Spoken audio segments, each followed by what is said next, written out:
dalang mga posibilidad ng tagumpay o kabiguan, ng ligaya o lungkot. Kaya marapat lamang na tanggapin si Jesus bilang tagapagligtas at Panginoon. At matapos yun ay panariwain ang katapatan at paglapit sa Kanya bawat araw o day by day. Ang day by day ay naglalayong umalalay sa pang-araw-araw na pamumuhay. Narito po si Kuya Ed Lapis sa mensaheng pinamagatang 10 Duties of Life.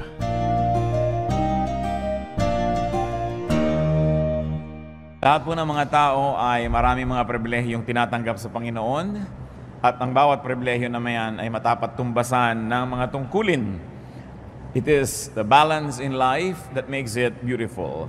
Sa pag-aaral po natin ngayon ng mensahe, pinamagatan nating 10 duties to life, among many others. Hindi lang naman 10 yan pero maganda na maunawa ang 10 ito.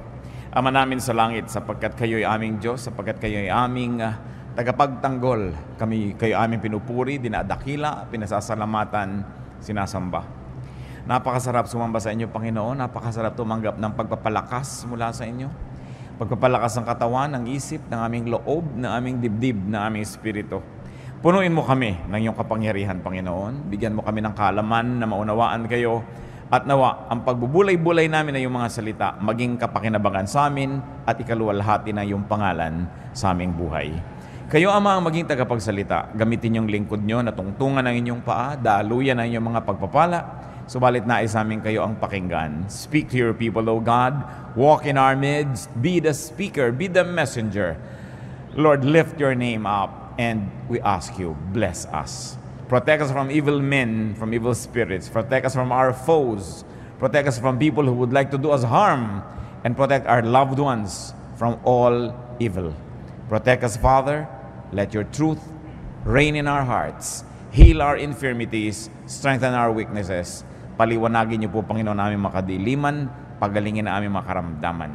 Ito ang aming dalangin, may pasalamat sa ngalan ng Panginoong Jesus. Amen. Ang mensahe pong ito, ang totoo ay kakambal ng ating mensaheng na ibigay na noon na 10 privileges of life. At ano po ba yung mga pribilehyo na yan na ating sinariwa noong nakaraan?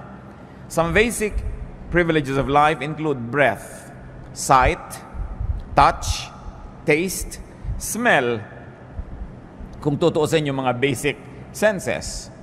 Privilege also includes movement, especially the imagination that moves not only the body but also the spirits. Humor is privilege, love is privilege, rest, and very especially prayer. Bakit po natin binanggit yung 10 pribilehyo na yan? Dahil lahat ng tao, irrespective of gender, race, or economic station in life, can have them. May mga ilan-ilan na may kulang-kulang, kung minsan hindi ka nakakaamoy, hindi ka nakakakita, pero hindi naman pwedeng wala lahat yung 10 na yun sa isang tao. At nakikita po natin ang pagpapala ng Diyos, maging doon sa mga kinukulang ang mga ganitong kakayahan, lalo ng senses, ay lalo namang nagiging matalas yung ibang nilang senses to compensate for what might be lacking in their lives. Now, these privileges are balanced by duties, and those duties are what we're going to discuss. 10 duties to life. Hindi ko po sinabing 10 duties of life, kundi ito ang mga 10 tungkulin natin sa buhay. Tayo ay nananagot sa buhay na gawin ito sa Kanya. Unang-una, protect it. Life must be protected from death. Life must be protected from threats. Psalm 64 verse 1, Hear me, O God, as I voice my complaint. Protect my life from the threat of the enemy.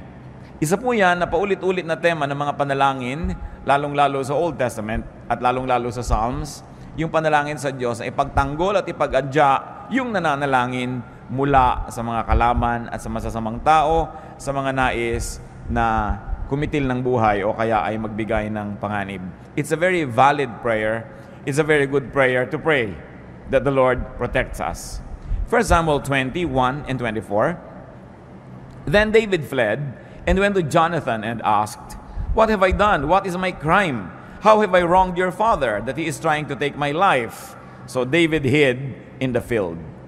Alam po natin ang background niyan, itong tatay ni Jonathan, si King Saul, wanted to kill David because he was threatened by David's anointing from the Lord. At ang ginawa ni David dahil siya gustong patayin ng hari ay nagtago. Hindi wise na harapin mo ang bala, wise na harapin mo ang apoy, harapin mo ang kamatayan kung pwede mo naman itong iwasan. Do not needlessly put life in danger and at risk by commission or by omission. Meaning by doing something that endangers your life or by omitting doing something that can protect your life. Marami pong mga kumisan, mga sports hindi na necessary. Sobrang threat sa buhay. Maraming mga libangan, maraming ginagawa ang tao. Inilalagay ang buhay na parang taya sa isang sugal na pwedeng sa isang saglit lamang ay maglaho ang buhay na ito. Hindi ganyan ang ating dapat ginagawa sa buhay. We've got to protect it. At bakit po natin pinag-uusapan itong mga obvious naman na ito? Sapagkat sabi nila ang paalalay gamot sa taong nakalilimot. Kung minsan nalilimutan din natin that we are needlessly putting our lives in peril, under threat, in danger. Kahit sa mga bagay na pagpaputok lang kwitis, kuminsan ang buhay mo pala napapanganib. Kuminsan yung hindi pagjejeta sa pagkain ng mga bawal, hindi mapigil-pigilan ng katakawan, yung pala nanganganib na ang kalusugan ng isang tao. Sa pag-neglect na mag-medical check-up, may ipang-papa-medical check-up naman, pero nine-neglect, pinapaurong-urong, lumalala ang mga sakit. This is needless dangers that we allow to enter our lives. Another duty to life is to edify it, to lift it up to ever-escalating heights and meaning and value. Hindi tayo nabubuhay para maghanap buhay. Naghahanap buhay tayo para magkaroon ng buhay. Dapat ang paghahanap buhay, isa lang po yan na kasangkapan, props ng buhay, para magkaroon tayo ng kailangan natin na pera o kaya ay kabubuhay para magkaroon ng tunay na buhay. Ang buhay ay hindi hinahayaang mapanis, yung nandyan na lamang at hindi na umasenso, nabulok na lang, inanay, umatras. Ecclesiastes 1:13, I devoted myself to study and to explore by wisdom all that is done under heaven.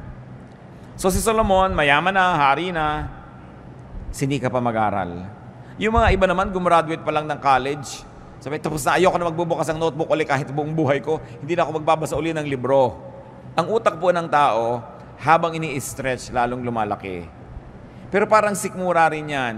Pag palaki ng palaki kinakain mo, palaki ng palaki yung tiyan mo, mas marami ka nakakain. Pero subukan mong konti yung kinakain, lumiliit din yung tiyan nyo, nag-a-adjust. Ganon din yung brain.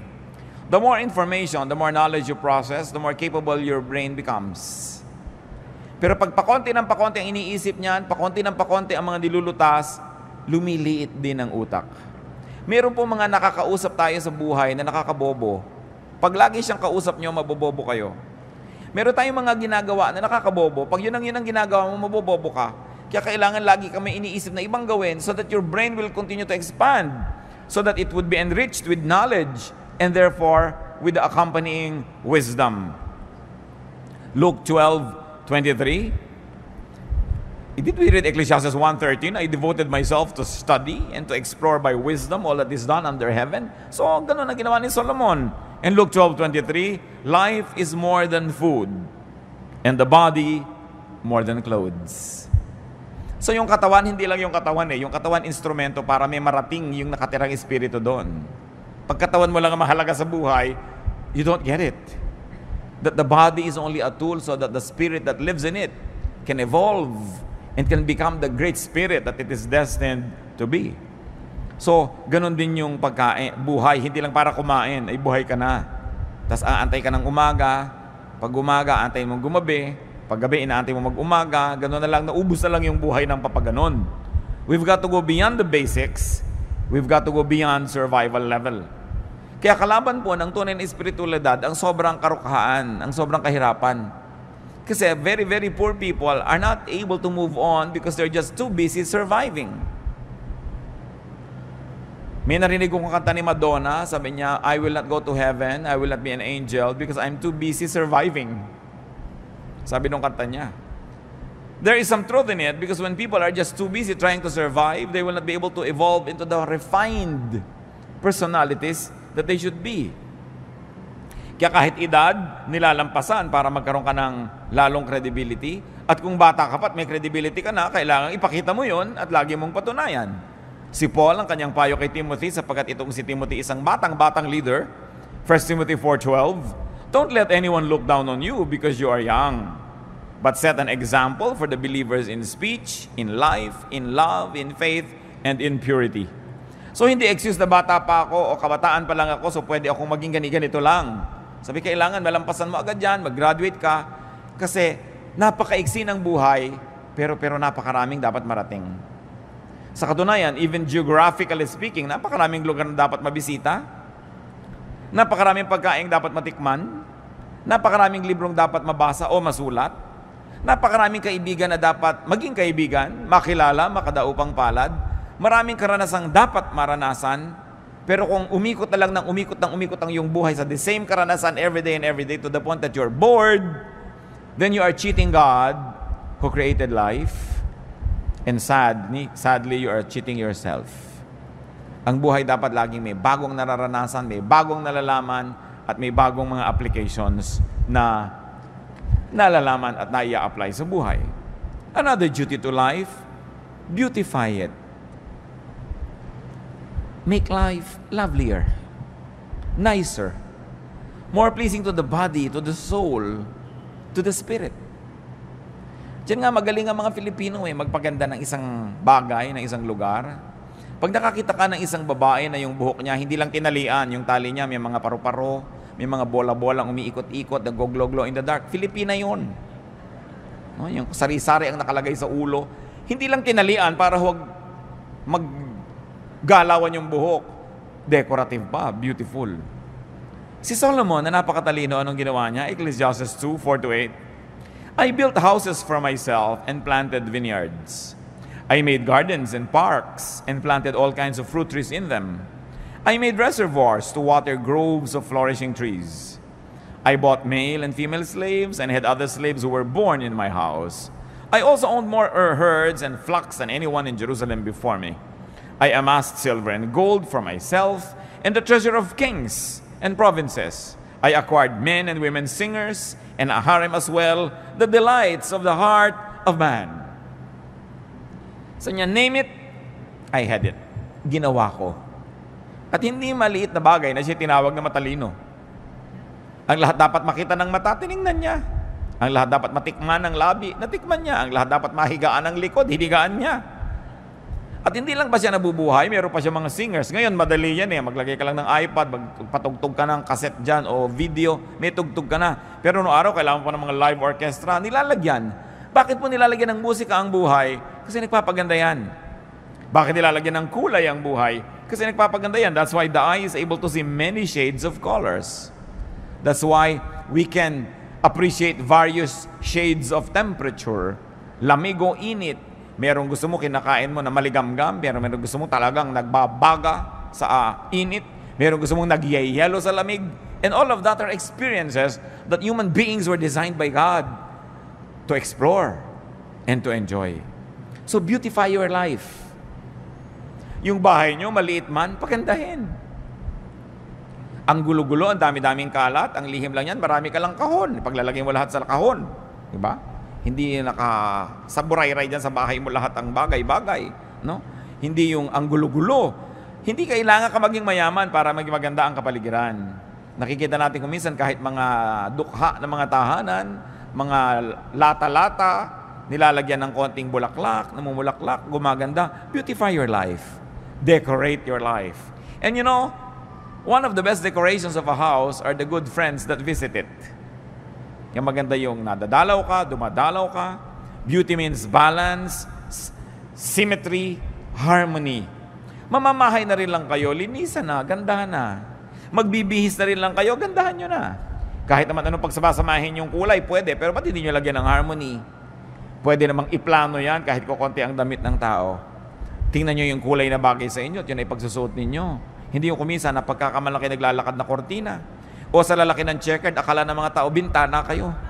Sa kailangan, tinitingnan mo, maganda ba to sa akin? Bagay ba to sa akin? Kailangan ay pinapaganda. Hindi lang kasi yun for you to feel good You also minister to others kasi nagagandahan sila sa nakikita nila. It is our ministry to beautify the environment and we are parts of that environment. Lalaki, babae, walang gender issue yung kagandahan. Kaya nga napakaganda po ng wikang Tagalog, kasi sa atin yung ganda, pang lalaki at saka pang babae din yan. Sabi natin, magandang lalaki. Di ba? Ganun din ang tawag natin. Hindi natin hinahati sa gender yung beauty. Because sabi nga ni Mrs. Marcos, a man who does not love beauty is only half a man. Dahil siyempre, kailangan nag-appreciate ka niyan. Another duty to life is to love it. Are you in love with life? Nagigising ba kayo sa umaga sa sabi niyo, I love my life? Mahihiga ba kayong, I love this bed? Kakain ba kayo, I love this plate? O eto na naman, dito na naman ako kakain sa gasgas na plastic na ito. Eh, ba't hindi kayo magpunta na magandang-gandang plato? O ang dami yung magagandang plato, inaanay doon sa estante, tinitira ng mga bubuyog at gagamba. No? Kailangan gamitin niyo yung mga magagandang bagay na yan. You should love life. Huwag yung gutay-gutay na ang inyong mga tuwalya, tapos ang gaganda nakatago. Aanin nyo yun, di ba? Kailangan gamitin yun. Meron naman kahit tayo hindi mayaman, meron tayo niya magagandang tuwalya, mga pang-derby na mga bedsheet. Gamitin ninyo yan. Kasi pag pinagagamit nyo yan, nakita ng Lord na magagasgas na, makukulangan na, papalitan niya. Kaya kung minsan hindi pinapalitan, hindi naman ginagamit nakareserba. May reserba ka pa, gamitin mo. Subukan mo ang Diyos. Kasi alam nyo kung bakit. Ang Diyos mahilig sa maganda. God is God of beauty. Titingnan mo ang nililikha niya, mga bato, ang mga dahon, ang mga halaman, pati mga hayop, ang gaganda. Kaya napakalaking kasalanan na pangit. No? Ngayon, yung pangit, hindi ibig sabihin natin ganito ilong mo, ganyan ang buhok mo, pangit ka. No, there's no such thing. Because all human beings were made by God. So, ano man buhok mo, tuwid o kinky, lumalakad man yung suklay pag inilagay mo, o ayaw lumakad. Pag may pumasok na insekto sa loob, di makawala. Maganda ka pa rin dahil Diyos pa rin ang gumawa ng kulot na buhok. Ang point lang, maganda ba yung gupit mo? Bagay ba naman yung ginagawa mong ayos sa iyong sarili? Hindi pinag-uusapan yung height. Anong ginagawa mo sa katawan mo? Pinapabango mo ba yan? Pinapakinis mo? Love life. Kaya alam niyo po, kitang-kita niyo pag ang isang may bahay ay ganado. Pati ang niluluto niya, iba. May mga konti pang dekorasyon. Hindi ba sa inihagis na yung 3 tuyo doon sa, para naka-cross-cross na tuyo doon sa ibabaw ng mesa, wala ba ka-arte-arte? Pero pagka ganado ang tao sa buhay, pati kamatis, sinihiwa niya na maganda, naka-arting ganon. Nakita niyo naman nakakain kayo kumisa, nung tinanggal niya yung takip, nakakaantok ang itsura ng ulam. Ano ulam ito? Wala namang ka-arte-arte sa buhay. So, love it. Romance life. Romance life. Napakahalaga na ang buhay natin pinapaganda. Do not hate life. Do not dislike and demean life. Do not be rude to life. Alam niyo po ba na yung buhay ay may buhay? Kaya nga buhay siya eh. So kung tayo ay magaspang sa Kanya, rude tayo, dinaramdam niya yon. Kung yung buhay ay ating pinababayaan, hindi pinapansin, dinaramdam niya yon. Kung hindi natin inaalagaan at pinapaganda, pinagdaramdam ng buhay. At kung yung buhay mo ang nagdaramdam, ano mangyayari sa buhay mo? Kaya kailangan we romance life. Ecclesiastes 6:3. A man may have 100 children and live many years, yet no matter how long he lives, if he cannot enjoy his prosperity and does not receive proper burial, I say that a stillborn child is better off than he. So nakita niyo po ang mga particulars itong si Solomon hanggang libing. Sabi, kailangan maganda ang libing. Yan ang last statement ng buhay mo. No? Kailangan pinaplano mo rin yan. Dahil gusto mong igalang, maging yung katawan mo na iniwan sa bandong ibabaw. No? Kailangan na inaayos ang buhay, binibigyan mo ng dignity. Kung paano ka uupo, paano mo ginugupit ang iyong buhok, paano mo inilalagay ang bag mo. May mga bag na parang nagtutong na sa lahat ng dumig, kung saan-saan na lang inilalapag, walang galang sa bag. No? May mga gamit na gas kasi hindi ginagalang, hindi nililinis. When you love life, life will love you back. May buhay ang lahat ng bagay. At kahit masabi mo mga bato, mga bakal-bakal na walang sariling buhay, Diyos ang may bigay noon at Diyos ay nagdaramdam. Kung mga binibigyan niya, pinapabayaan lang. Kayo ba? Kung may ibinibigay ka sa mahal niyo sa buhay, tapos hindi inaalagaan, hinahagis-hagis lang dyan, di ba naghihinanakit kayo? Eh ang Diyos na nagbibigay sa atin ng lahat ng tinatangkilik natin. Meron kayong isang leather bag, nakikinis-kinis nyo ba? Napupunas-punasan nyo man lang ba yun? Di ba? Yung bahay ba naman natin, inaayos-ayos natin. Napakahalaga. Psalm 90 verse 12, teach us to number our days aright, that we may gain a heart of wisdom. Anong hinihiling dito sa panalangin? Turuan niyo po ako, Panginoon, na bigyan ng katuturan ang bawat araw ng buhay ko.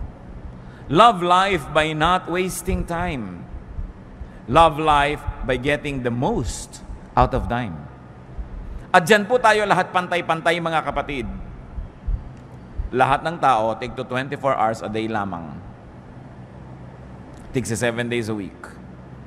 Bakit dumadaan ko minsan isang semestre na merong isang estudyante na magiging 4th year na siya, pero ikaw na isang estudyante, 2nd year ka pa rin, pareho kayong dinaanan ng semestre na yun, ha? Bakit dumadaan ng mga panahon, 7 taon na yung inyong kapitbahay, may aanihin na siyang atis? Kasi nagtanim siya 7 years ago. Ikaw na walang itinanim, titingin-tingin ka lang sa atis niya. Pareho kayong dinaanan ng 7 taon. Pare-pareho po tayong dadaanan ng 5, 10, 15, 20, so and so on, na mga taon. Pero may nangyayari ba sa mga taon na dumadaan sa ating buhay? Nadadagdagan ba tayo ng kaalaman? Nadadagdagan ba tayo ng wisdom? Mas bumubuti ba ang ating puso? Mas bumabait tayo? Mas rumurunong tayo? Yun ang napakahalagang mangyari sa buhay. Love life and live it. Yung buhay, dapat ipamuhay. Go gladly through the motions of living. Ano ba yung mga motions of living? May mamamatay, may mauospital, may ooperahan, may dadalawin, may mangungutang, may sisingilin, may babayaran, may papakinggan, meron kang sasabihin. These are the motions of life. The activities and the rituals, both great and small, of living. Kakain ka, maghuhugas ka ng plato, mamamalengke ka, ililigpit mo mga pinamili mo. These are the motions of life. Ginagawa nyo lang ba yan dahil dapat gawin? Ginagawa na rin lang, mga kapatid, enjoy it. Naghihiwa na rin lang kayo ng manok. Di ba? Alam mo yung nag-enjoy humiwa ng manok, walang nababaling buto sa hita. No? Dahil alam niya kung saan niya hihiwain. In fact, gagawin lang na kamay niya, bali ang buto. No? Pero yung mga ibang tusok-tusok yung buto, durug-durug, wala yata sa mudang nagputol ng manok na ito. No? By the way, ang galing ng mga Pilipino magputol ng manok, ha? Meron isang batang lumaki sa Amerika nung nagbalik bayan dito, sabi niya, I didn't know that a chicken could be cut up so many pieces. Talagang ganyan dahil maraming kakain. No? Naparami talaga ang manok. Daig ng mga ginang dito sa Pilipinas sa mga surgeon. No? Pagpaparami ng ulam. Pero ayusin mo na yan. Ayusin mo na, dadabog-dabog ka. Enjoy every minute. Because if you work for 1 hour or 2 hours, may nililinis ka, hinuhugasan mo yung mga balat ng talaba, o kung ano man yun, at nagdadabog ka, nainis ka, kapatid, ikaw nalugi nun dahil may dumaan na isang oras na hindi mo na-enjoy at hindi na babalik ang oras na yun kahit kailan. Kaya lagi kong sinasabi sa mga magulang ng mga bata, enjoyin nyo na mga anak nyo. Yung para kayong puno na laging sinasampa ng anak nyo, pagdating ng araw, ni ayaw niyang makita kayo kasama sa mall. No? So habang laging nakasama, isama ng isama, laging pabuhat ng pabuhat, buhatin. Hindi laging ganyan yan. Dumadaan ang panahon. Mabuti na yung walang pinagsisisihan. Ecclesiastes 9, 7-10, go eat your food with gladness and drink your wine with a joyful heart. For it is now that God favors what you do. Always be clothed in white and always anoint your head with oil. Enjoy life with your wife whom you love, all the days of this meaningless life that God has given you under the sun, all your meaningless days. For this is your lot in life and in your toilsome labor under the sun. Whatever your hand finds to do, do it with all your might. For in the grave where you are going, there is neither working nor planning, nor knowledge, nor wisdom. Sabi niya, gawin mo na lahat.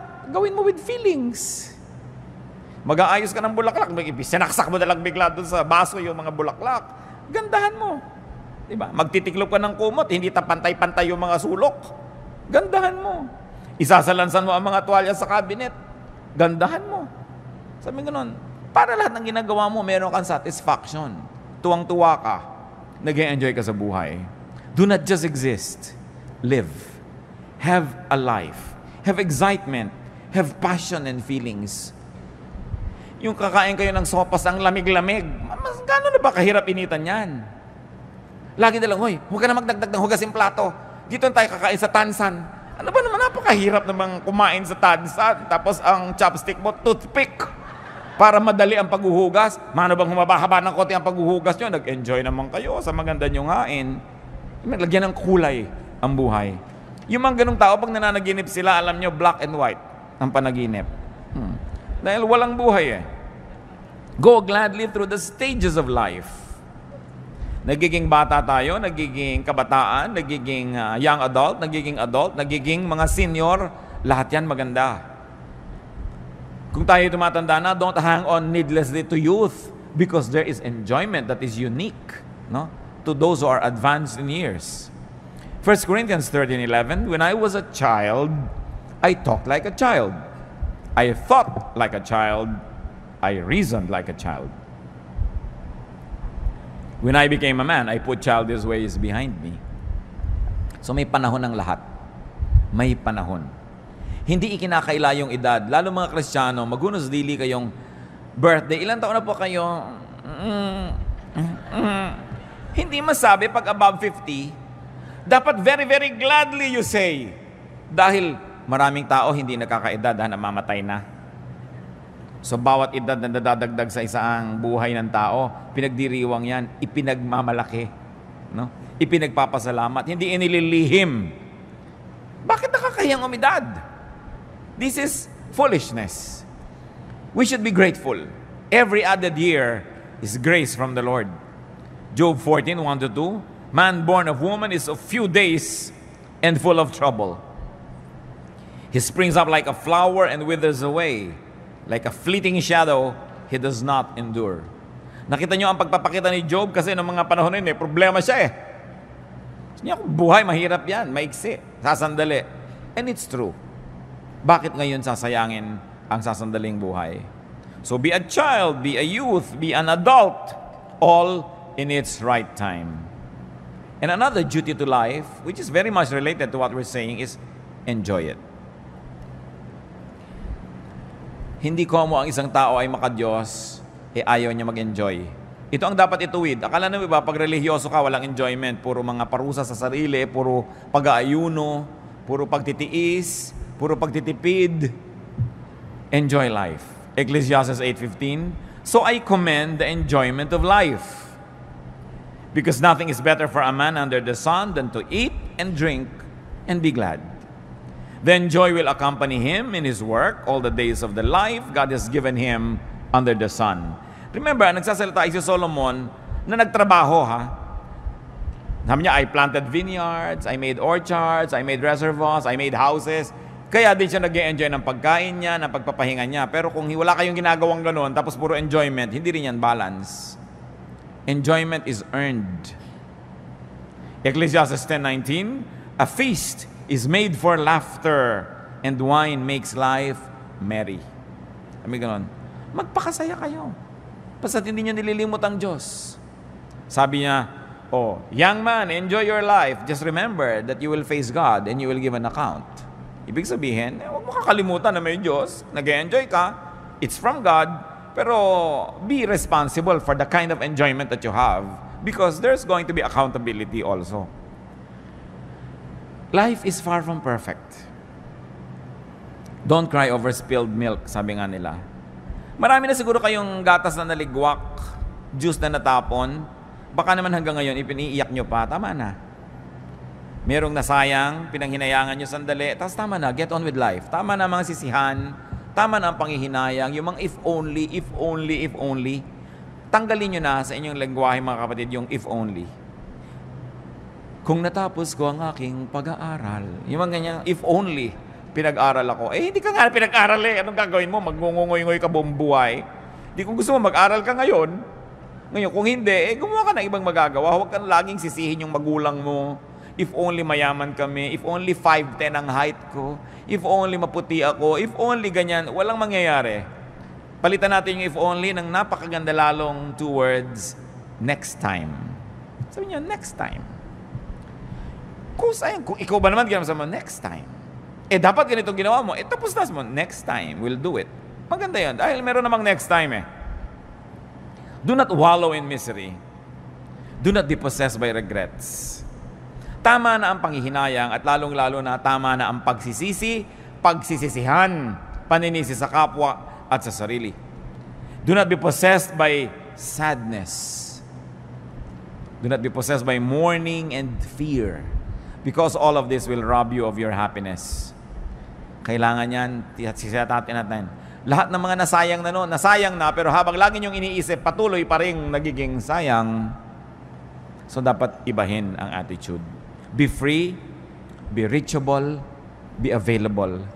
Because the enjoyment of life is usually amplified when it is shared with others. Kaya dapat reachable ka rin.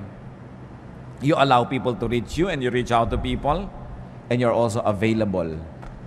Time is one of the greatest gifts we can give to people and to ourselves.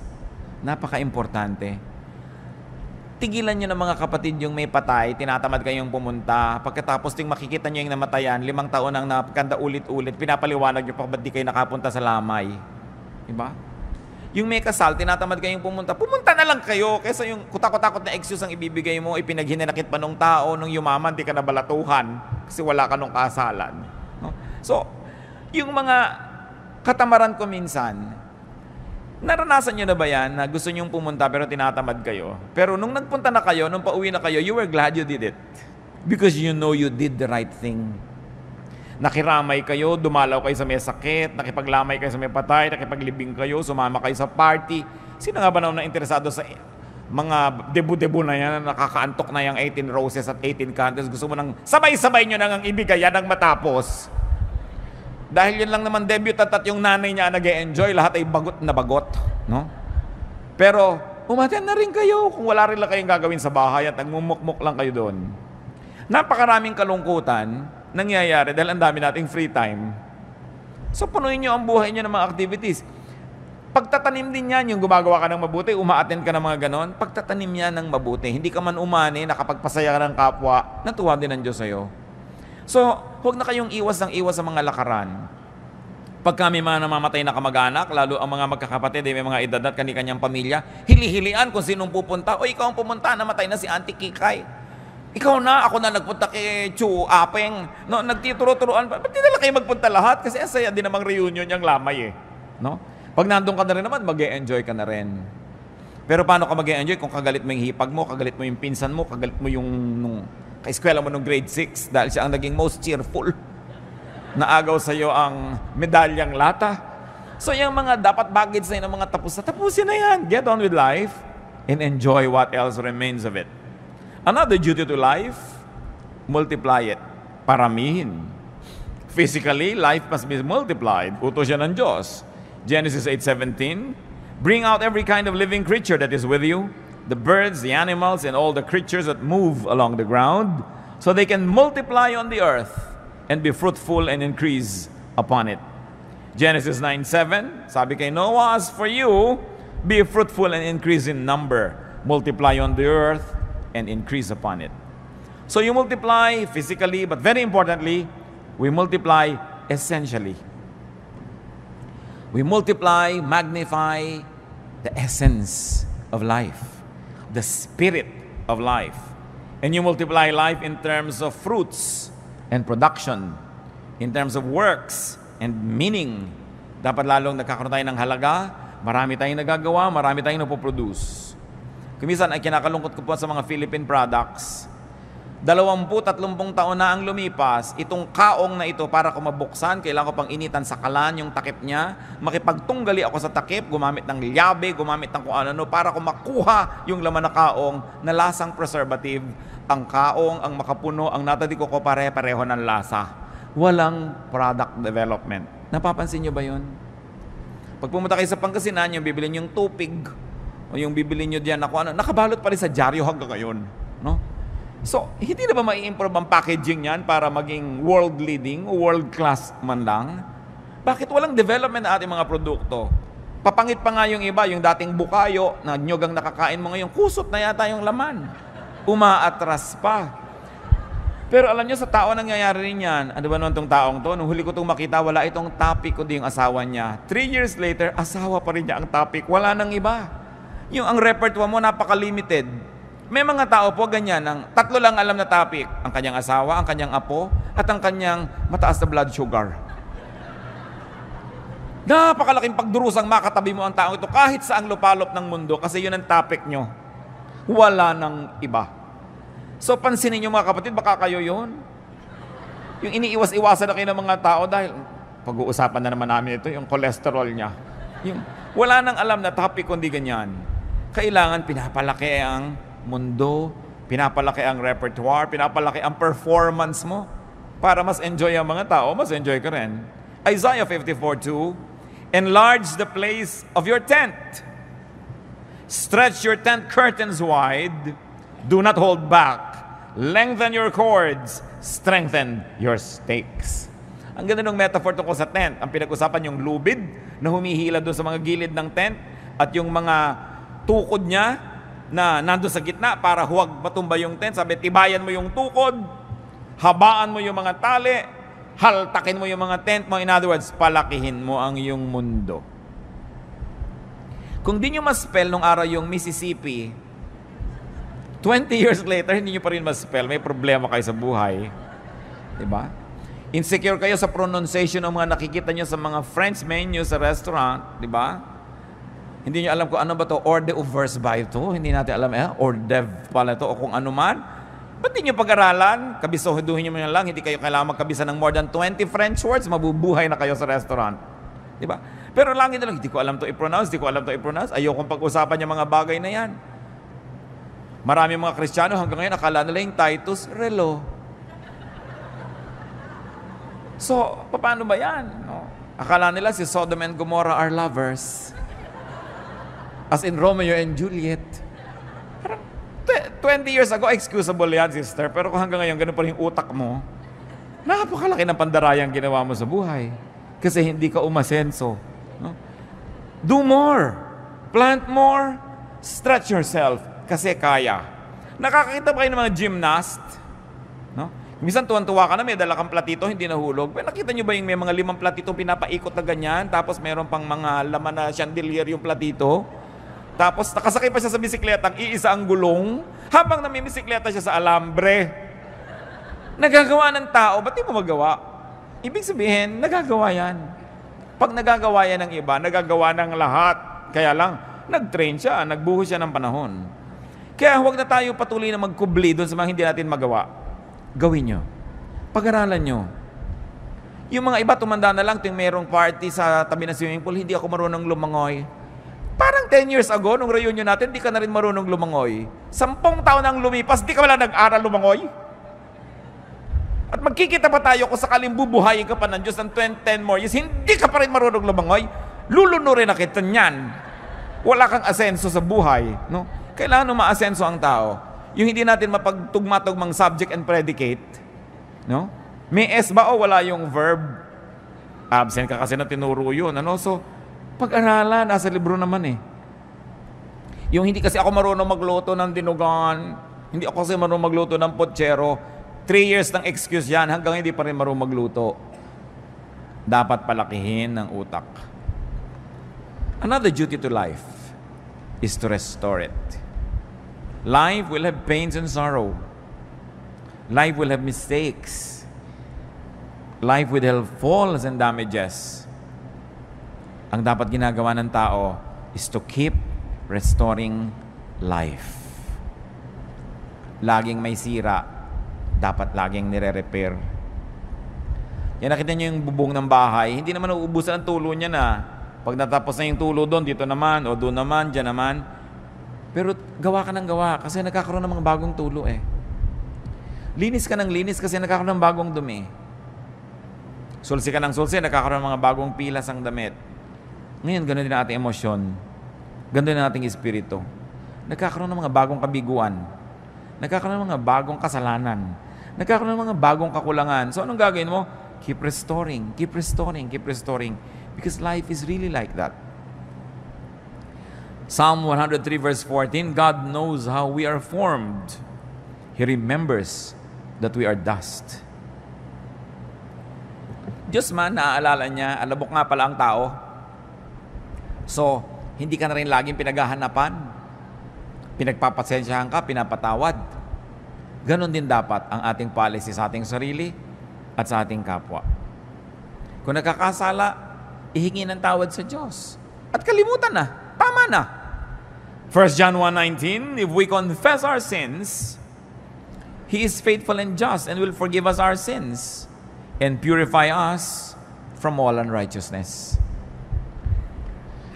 Mga mag-asawa lalo na, sigurado magkakaroon ng pagkukulang ang asawa nyo sa inyo. Ang nagtatagal lang, yung nagpapatawaran. Nagpatawad kayo. Kung nagkamali ang asawa nyo, talaga namang makapilas-pilas ng pusong pagkakamali. No? Parang gusto niya na talagang uminom ng lason, tumalon sa dagat, pasabugin ng lahat ng granada sa loob ng inyong tiyan, sa sama ng loob nyo. Ano magagawa nyo? Nangyari na. Lalo tumihingi naman ng tawad, patawarin nyo na. At kung pinatawad nyo na, huwag nyo na ungkatin. Tapos na. Tama na. Get on with life. Yung minsan kayong nasaktan, tama na. Pero yung inuungkat nyo yan, yung hinuhukan nyo yung bangkay ng nakaraan, masasaktan kayo muli. Gusto nyo yun? Lagi nasasaktan? Let's forgive. Because we also need forgiveness from God. Pick up the pieces. Stand up. Rise whenever you fall. Nasunog ng asawa nyo bahay nyo? Sorry. Tumira muna kayo sa bahay ng posporo. Tupperware na malaki. Anong gagawin nyo? Papatayin nyo siya, di nawala na kayong bahay, nawala pa kayong asawa. Doble nawala. Nangyayari yan eh. Damay-damay tayo. Yung mga mahal mo sa buhay, may gagawin pagkakamali, sinasadya mo o hindi, nadadamay ka. At ganoon din naman eh, may gagawin din tayo, madadamay din yung iba. Part of life. So sabi ni Solomon, be wise. Learn how to live. Kaya sabi niya, enjoy, enjoy, enjoy. Kasi sabi niya, may mga moments, kahit gusto mo, hindi pwede mag-enjoy. May mga moments, gusto mong kumain na masarap, wala kang pera. So pag may pera ka, may gana ka, kumain ka na. Kuminsan naman, may gana ka, wala kang pera. Kuminsan, may pera ka, wala kang gana. Pag nagtagpo yung dalawa, fiesta. Eat. No? Sabi ko noon, pagka nagkataon na masasaya kayo lahat, mag-enjoy kayo, magsaya kayo. Hindi yung eto yung asawa mo, sayaw tayo, darling. Ayoko sumayaw. Mag-aral ka sumayaw. Huwag kang killjoy sa buhay. Ayoko na. O kaya, pakakantahin ka, kanta ka. Ayoko. Nung mahawakan ng mic, ang 17 ko po kaawitin, hindi na maawat. No? Huwag kayo laging pakipot ng pakipot, ayaw sumali. Akala mo mababawasan ng dangal, bababa sa dambana, kung gagawa ng mga kabaduyan sa buhay. Do this. Life has so much breadth and width and length that it must be enjoyed. Allow yourself to be restored and allow others to be restored as well. I think one of the great achievements of life is this: how many lives you help restore, how many lives you allowed to be restored through your cooperation and forgiveness. Yan ang mga medalya ng buhay. Ilan ang nakabangon dahil pinayagan nyo, ilan ang nakabangon dahil ibinangon ninyo. Napakasayang achievement yan sa buhay. Be changed, be restored, be reinvented whenever needed. No? Live the phases of life and live many lives, many roles, many times. Kung meron po tayong mga ugali na nagpapabawa sa atin para ma-appreciate yung life, sabi sa Romans 12:2, be transformed by the renewing of your mind. Kumisa kasi biktima tayo ng maling pagpapalaki. Pero pag na-realize na natin na mali yun, di talikuran natin yung mali na yun, itama natin ating buhay. Lalong-lalo kung may ugali kayong mahirap kayong makasama, may ministration kasi tayo sa kapwa eh. Kung minsan enjoy na enjoy yung pamilya, nakikita yung mukha nyo pagkahaba-haba, pati enjoyment nila nababawasan. Ikakasal yung anak nyo, naninimangot kayo dahil ayaw nyo sa manugang nyo.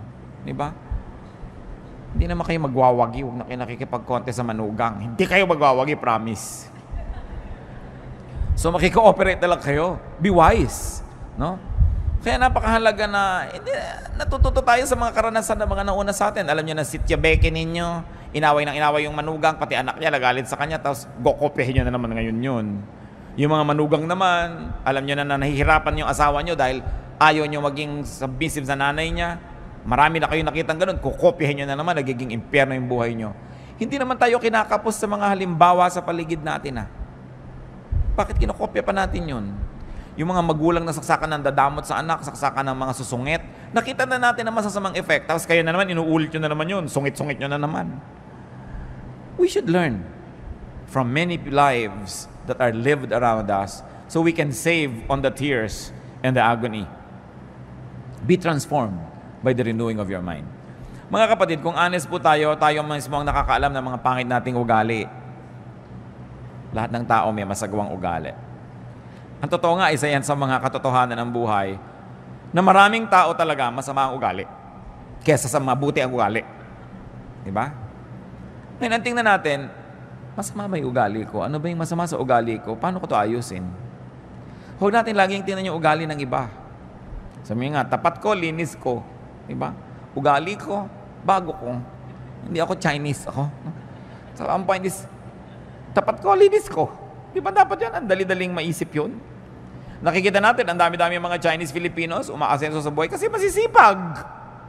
No? Tapos ang gusto naman ng iba ngayon, hold upin at kidnapin dahil umasenso. Ang sisipag kasi. Tapos ikaw tatamad-tamad, tapos gusto mo umasenso ka. Learn from many people. Kung may hinahangaan ako sa mga Filipino-Chinese, sipag talaga. Most. Hindi naman lahat, pero kadalasan talaga magaling. Masipag, matyaga. Kaya may nararating sa buhay. Hindi pag may konting pera, party, may konting pera, gastos. Kailangan maraming tayong production. What else do we do with life? Share it. Share life. Share livelihood. Share food and good things. Share blessings. Hebrews 13:16, and do not forget to do good and to share with others. For with such sacrifices, God is pleased. Damihan mong tanim mo para marami kang maipamigay na bunga. Galingan mong hanap buhay mo para marami kang maitulong sa mga nangangailangan ng tulong, hindi lang para sa sarili. 1 Timothy 6:18-19, command them to do good, to be rich in good deeds, and to be generous and willing to share. In this way, they will lay up treasure for themselves as a firm foundation for the coming age. So they will take hold of the life that is truly life. Share. At ika-10, gawin kaya natin 20. Pero 10 na lang muna. What do you do with life? Sanctify it. Make it holy. Dedicate it to God. Dedicate your life to a high calling, to a noble purpose. Hindi lang basta mabuhay at mamatay at mailibing, magkaroon ng katuturan sa kaharian ng Diyos. Magkaroon ng halaga sa tingin ng Diyos at ng kapwa. 2 Timothy 2:21, if a man cleanses himself from ignoble use, he will be an instrument for noble purposes, made holy, useful to the master, and prepared to do any good work.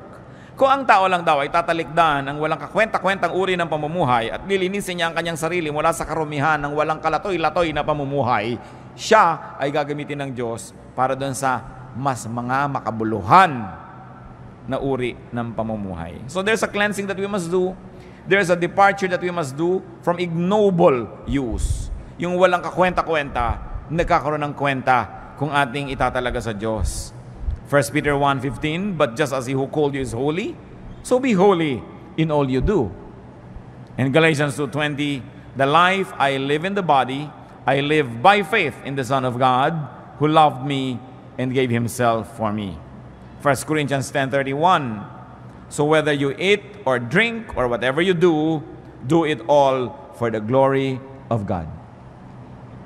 Huwag kakalimutan ng Diyos sa equation. So kahit ka pala kumakain, umiinom, nagsapasarap, you can still glorify God. Hindi masama yun. Lalong-lalo kung nagsishare ka. Kakain ka na masarap, nagsishare ka sa kapwa. Kakain ka sa restaurant, napakasawa kayo buong pamilya, o order ka na isang putahe, ibigay mo sa waiter, nang iwi niya sa pamilya niya. O order ka na ibang putahe, iabot mo doon sa mga makita mo sa daan na hindi kumakain. You glorify God by having good food. Kasi hindi mo lang sinarili. Marunong ka mag-share sa buhay. Napakahalaga po to sanctify our lives. Ang buhay ng tao galing sa Diyos, babalik sa Diyos, kailangan nagbibigay luwalhati sa Diyos sa anumang ginagawa natin. So give to life, and it will give back to you. Love life, and it will love you back. Enjoy life, and let your life enjoy you. Diyos namin sa langit, salamat po sa buhay. Salamat po sa maraming pagkakataon na kami ay magkaroon ng kahulugan. Salamat sa maraming bagay na maaari naming malasap, maranasan, ma-enjoy sa buhay na ito. Patuloy mong ibukas ang aming isip, Panginoon, kung naghahadlang kami sa sarili namin at sa kapwa namin para mas maging maganda ang buhay nila. Turuan niyo po kami. Napahalagahan ang buhay na ito. Bigyan ng kahulugan, kabanalan, kasiyahan. Malasap namin ang dapat lasapin ng isang taong tumatanggap ng regalo ng buhay mula sa inyo. Pakita niyo po sa amin ang aming mga asal, ugali, mga attitude, Panginoon, nakakahadlang para ang buhay ay maging maganda. Bigyan mo kami ng bukas sa mata na ma-appreciate namin ang aming kapwa, Lord, na nag-aambag ng malaking bagay sa aming buhay. Turuan mo kami, Lord, to show gratitude to people who are instrumental for us to have a better life, better attitude and points of view. Maging mapagpasalamat kami sa inyo at sa mga kasangkapan nyo na nagpapaganda ng aming buhay. Humihiling kami, Panginoon, na siyasatin niyo po kami ngayon. Mga kapatid, habang lahat ay nakayuko, meron po akong mga taong naisip panalangin. Mga tao na sa tingin nyo ngayon, parang yung buhay nyo, parang hindi nyo maintindihan kung ba't kayo nabubuhay. Meron kayong confusion, parang sayang yung buhay nyo, hindi kayo nag-enjoy, parang may bara, para yung blessing dumaloy sa buhay nyo, para hindi nyo makita yung magandang dahilan para mabuhay. Kung merong ganito, ang kalagayan ngayon, ipapanalangin natin. Tumindig kayo sa kinalalagyan nyo at hihingi tayo sa Panginoon ng kaliwanagan, hihingi tayo ng kapangyarihan, hihingi tayo ng pagpapagaling ng ating mga ugali, mga espiritu. Kung meron nagsasabing, Lord, I want more meaning in life. Mas gusto kong magkaroon ng kahulugan ng buhay ko. Praise God. For mga tumatayo na humihingi sa Panginoon ng direksyon, gusto ko pang magkaroon ng kabuluhan ng buhay na ito, higit sa nalalasan ko ngayon, higit sa naranasan ko na. Gusto ko pang maging mas makulay ito, mas maginhawa, mas mabuti, mas maganda, at mas banal, mas makahulugan. Kung meron po sa atin na meron kayong unhappiness about your life, and you don't want to be unhappy all your life, you don't want to be in this situation for long, this is the time to ask God. Hindi aksidenteng pinag-uusapan ang mga bagay na ito. You know, our God sets us free. Our God heals us. Sabi ng Panginoon sa John 10:10, I came that they might have life and have it to the full.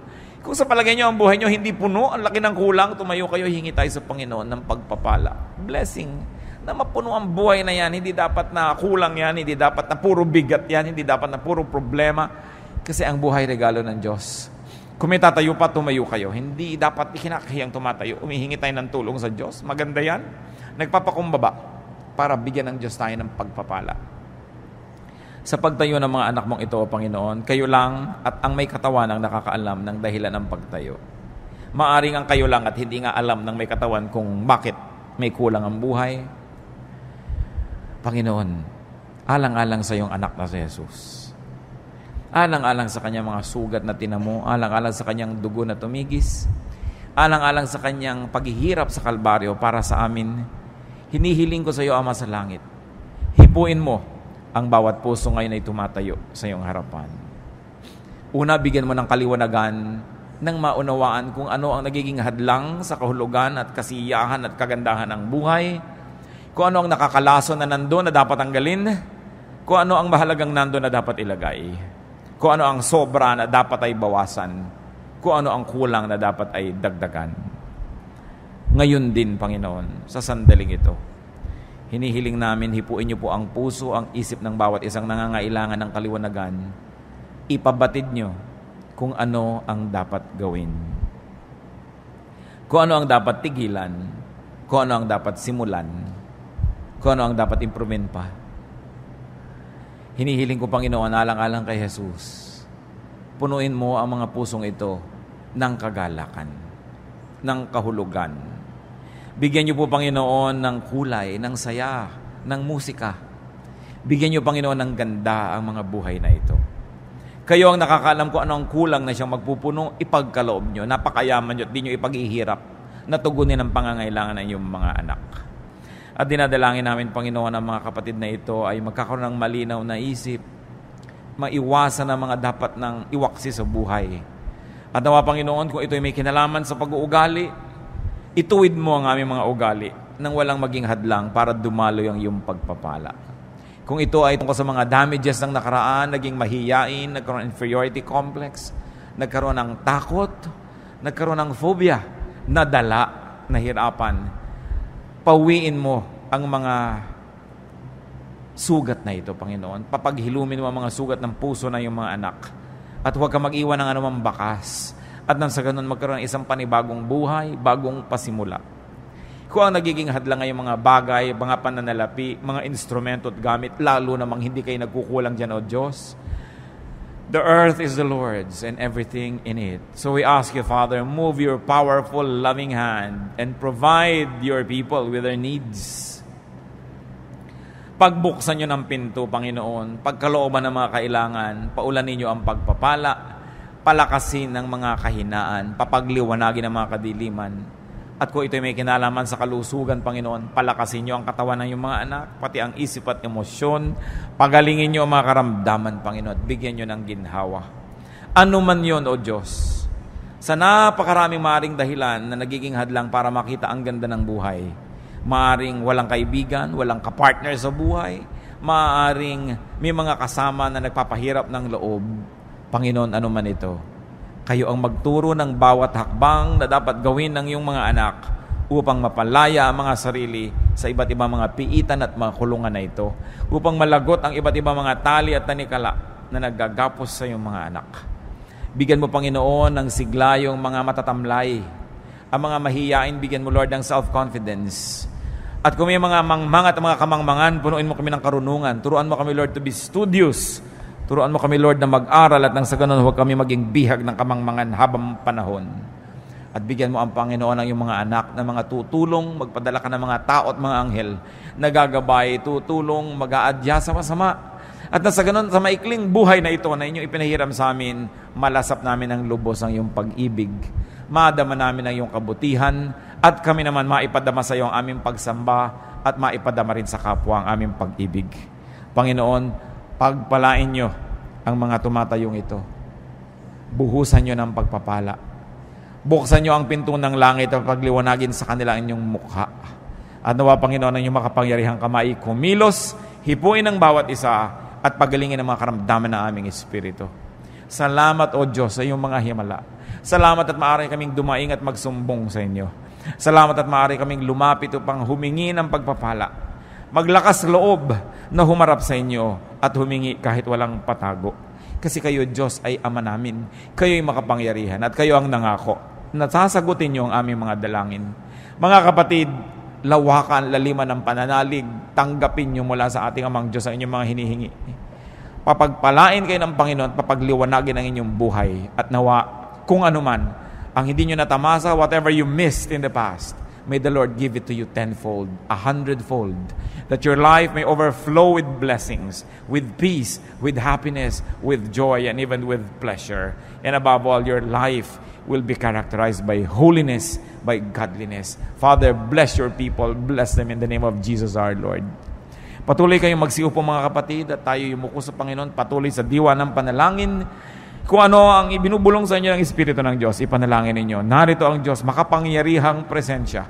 Tulad ng inawit natin kanina sa ating pagsamba, the presence and the glorious presence of the Lord is here. And people will go home blessed. People will go home filled to overflowing by the graciousness of God. Spend some moments with the Lord. Listen to the Spirit of God. And speak to our God as the Spirit moves you.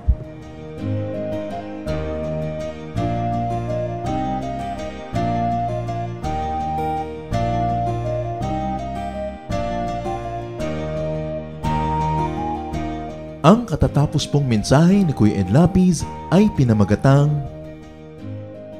10 Duties of Life.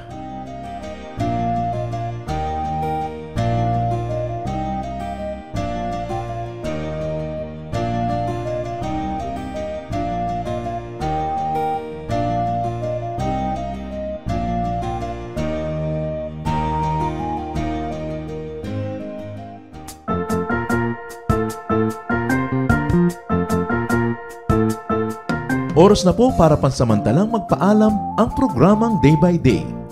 Tayo po'y magsama-sama tuwing ika-6 hanggang ika-7 ng umaga, araw-araw. Magandang umaga po at mabuhay ang Panginoong Hesus!